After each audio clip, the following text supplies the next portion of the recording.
जब हम गार्डनिंग करते हैं तो उसके साथ ही जुड़ी हुई बहुत सारी एक्टिविटीज़ भी हम करते हैं, जिसमें से सबसे इम्पॉर्टेंट है वेस्ट मैनेजमेंट, यानी हमारे घर का जो वेस्ट है, कूड़ा है, उसका प्रबंधन करना। उसमें से हम उस वेस्ट से एक तो किचन कंपोस्ट बनाते ही हैं, और साथ में हम अपने जो वेजिटेबल या फ्रूट के जो स्क्रैप्स बचते हैं उससे हम अपने प्लांट्स के लिए, हमारे गार्डन के लिए एक बहुत अच्छा लिक्विड न्यूट्रिशन या लिक्विड फर्टिलाइज़र भी बना सकते हैं, जिससे कि इनकी हेल्थ बहुत बढ़िया हो जाती है।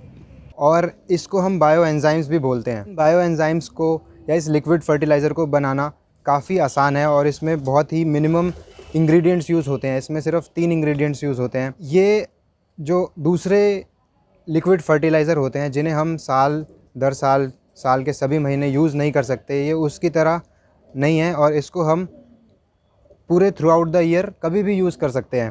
दूसरे जो फर्टिलाइज़र होते हैं वो थोड़े गर्म होते हैं, और उसको जब हम गर्मियों में यूज़ करते हैं तो उससे प्लांट्स की जो रूट्स हैं उसको डैमेज हो जाता है, लेकिन इसके साथ ऐसा कोई डैमेज नहीं होता, और इसको हम अपनी सैपलिंग्स पर, अपने प्लांट्स पर, किसी भी स्टेज पर उसको यूज़ कर सकते हैं प्लांट्स की, बिना किसी नेगेटिव इम्पैक्ट के। बायो एंजाइम्स को बनाने के लिए जो एक स्टैंडर्ड जो रेसिपी है उसमें 3 इंग्रेडिएंट्स यूज़ होते हैं, जिसमें पहला है पानी, वाटर, जिसको हम 10 पार्ट्स यूज़ करते हैं। उसके बाद जो हमारा फ्रूट या वेजिटेबल के जो स्क्रैप्स होंगे, उनकी जो पील्स होंगी, उसके हम 3 पार्ट्स यूज़ करेंगे। और उसके बाद जैगरी गुड़, या फिर मिठास के लिए कुछ और मोलेसेस, तो उसको हम 1 पार्ट यूज़ करेंगे। अगर हम 10 लीटर पानी ले रहे हैं तो उसमें अराउंड 3 किलो के आसपास हमें फ्रूट या वेजिटेबल स्क्रैप्स और 1 किलो उसके साथ में गुड़ लगेगा। और फिर हम इन तीनों इंग्रेडिएंट्स को मिलाकर हमें इन्हें फर्मेंट कराना है। करीब 3 महीने इसको लगते हैं बनने में। अब इन तीनों इंग्रेडिएंट्स को इतनी मात्रा में एक साथ इकट्ठा करके रखना थोड़ा सा मुश्किल हो जाता है, तो इसी के लिए मैंने यहाँ पर इनको एक साथ इस प्रोपोर्शन में नहीं मिलाया, बल्कि धीरे धीरे इसको लेयर बाय लेयर करके ऐड करता गया। और जैसे जैसे मेरे पास इंग्रेडिएंट्स या फ्रूट पील्स बेसिकली जो इकट्ठे होते जाते थे, तो मैं उसका एक लेयर बना के उसको डाल दिया, और उसके बाद फिर उसको धीरे धीरे उसको बढ़ाता चला गया। और इसमें फ्रूट एंजाइम को बनाने के बाद, इस बायो एंजाइम को बनाने के बाद एक बात और ऑब्ज़र्व करी कि जब हम इसमें सिर्फ फ्रूट पील्स यूज़ करते हैं तो इसमें हमें एकदम एग्जैक्ट इसको 3 की रेशो में लेने की ज़्यादा ज़रूरत नहीं पड़ती। हम इससे कम में भी क्वांटिटी में काम चला सकते हैं। तो हम इसको 1.5 से 2 की रेशो में भी अगर लें, यानी 10 लीटर पानी पे अगर हम 1.5 से 2 केजी भी डालते हैं तो भी हमारा काम बन जाता है। और साथ में हम जैगरी की मात्रा को भी अगर फ्रूट पील्स यूज़ कर रहे हैं तो काफ़ी घटा सकते हैं। तो इसको भी हम 400 से 500 ग्राम्स यूज़ कर सकते हैं, यानी 0.5 रेशो में यूज़ कर सकते हैं। क्योंकि फ्रूट पील्स में अपना नेचुरल शुगर्स होता है, तो उसके कारण इसकी जो फर्मेंटेशन प्रोसेस है उसमें इसको मदद मिल जाती है। यहाँ पर मैंने ऑलरेडी इस बायो एंजाइम के काफ़ी सारे बैचेस बना रखे थे, तो अब ये जो नया बैच बनाया है इसको प्रीवियस बैच के, जो पिछले बैच के लेफ़्ट ओवर के ऊपर ही यूज़ करके इसको बनाया जा रहा है। तो पिछले जब हम लेफ़्ट ओवर, जो एंजाइम्स का लेफ़्ट ओवर होता है, जब उसको यूज़ करते हैं तो उसमें ऑलरेडी एक फर्मेंटेशन हुआ होता है। तो इसके कारण से जो इसका जो पूरा ओवरऑल प्रोसेस है वो जल्दी हो जाता है, वो फास्ट हो जाता है। और अगर हम लेफ़्ट ओवर्स के ऊपर दोबारा से एंजाइम बनाते हैं तो करीब हम 1 से 1.5 महीने या ज़्यादा से ज़्यादा 2 महीने में भी इसको यूज़ कर सकते हैं, बजाय कि अगर हम इसको फ़र्स्ट टाइम बना रहे हैं तो इसको ऑलमोस्ट 3 मंथ्स लग जाते हैं पूरा बनने में। यहाँ पर जो ये एंजाइम बनाया है, इसको मैंने सिर्फ एक ही प्रकार का जो फ्रूट का पील है, यानी मैंगो का पील यूज़ करके ही इसको बनाया है। तो अगर हम इस एंजाइम्स को एक ही पर्टिकुलर फ्रूट के पील को यूज़ करके बनाते हैं तो उसमें उसका फ्लेवर अच्छा आ जाता है, बट हम इसको मिक्स करके भी बना सकते हैं। फ़र्स्ट टाइम मैंने इसमें जो अवेलेबल क्वांटिटी थी मैंगो पील्स की उसको डाल दिया, और आम के छिलके डालने के बाद इसमें थोड़ा सा गुड़ डाल के, और उसके बाद इसमें थोड़ा सा पानी डाला, और उसके बाद इसको शेक करके थोड़ा सा, ताकि ये मिक्स हो जाए, और इसको रख दिया।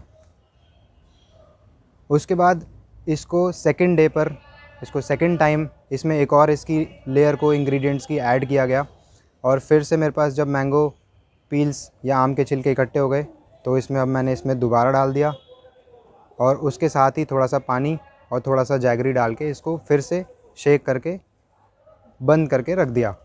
अब हमें इस बात को यहाँ पर ध्यान रखना है कि जब हम इंग्रेडिएंट्स को फर्मेंटेशन के लिए छोड़ते हैं तो इसमें एक गैस का बिल्डअप होता है, तो इसमें गैसेस रिलीज़ होती हैं और इन गैसेस को रिलीज़ करने के लिए हमको इस जार का जो लिड है वो ऑलमोस्ट हर रोज़ एक दफ़ा आकर इसको खोलना पड़ेगा और उसके बाद हम इसको फिर से बंद करके रख सकते हैं।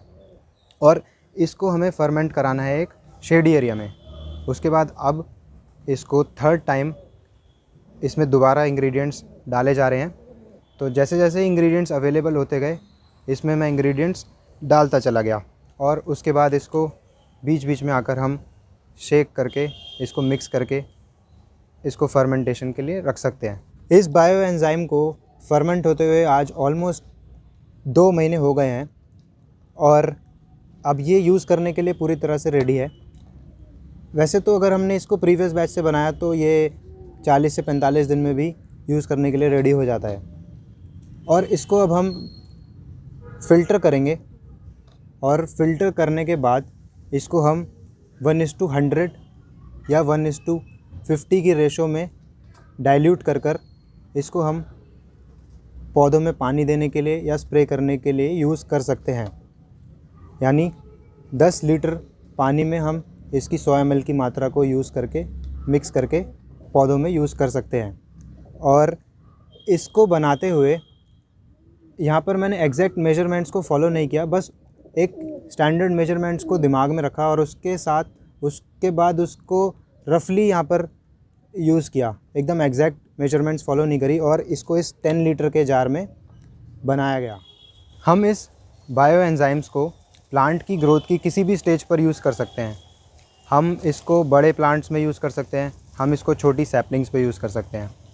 इस बायो एंजाइम को हम किसी भी मौसम में, समर्स में, विंटर्स में, दोनों टाइम यूज़ कर सकते हैं।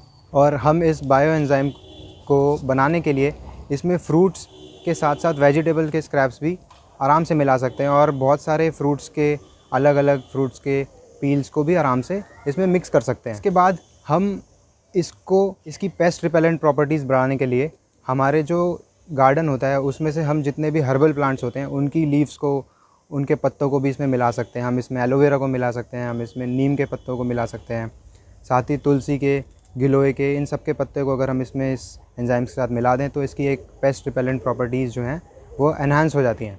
हम इस बायो एंजाइम को प्लांट्स में डायरेक्ट वाटरिंग के लिए भी यूज़ कर सकते हैं, नहीं तो हम इसको स्प्रे भी बना सकते हैं और फोलिएज पे, पत्तों पे स्प्रे करने के लिए भी यूज़ कर सकते हैं। तो उम्मीद है आपको ये वीडियो काफ़ी इन्फॉर्मेटिव लगी होगी और पसंद आई होगी। तो हम जल्द नेक्स्ट वीडियो में मिलेंगे। धन्यवाद।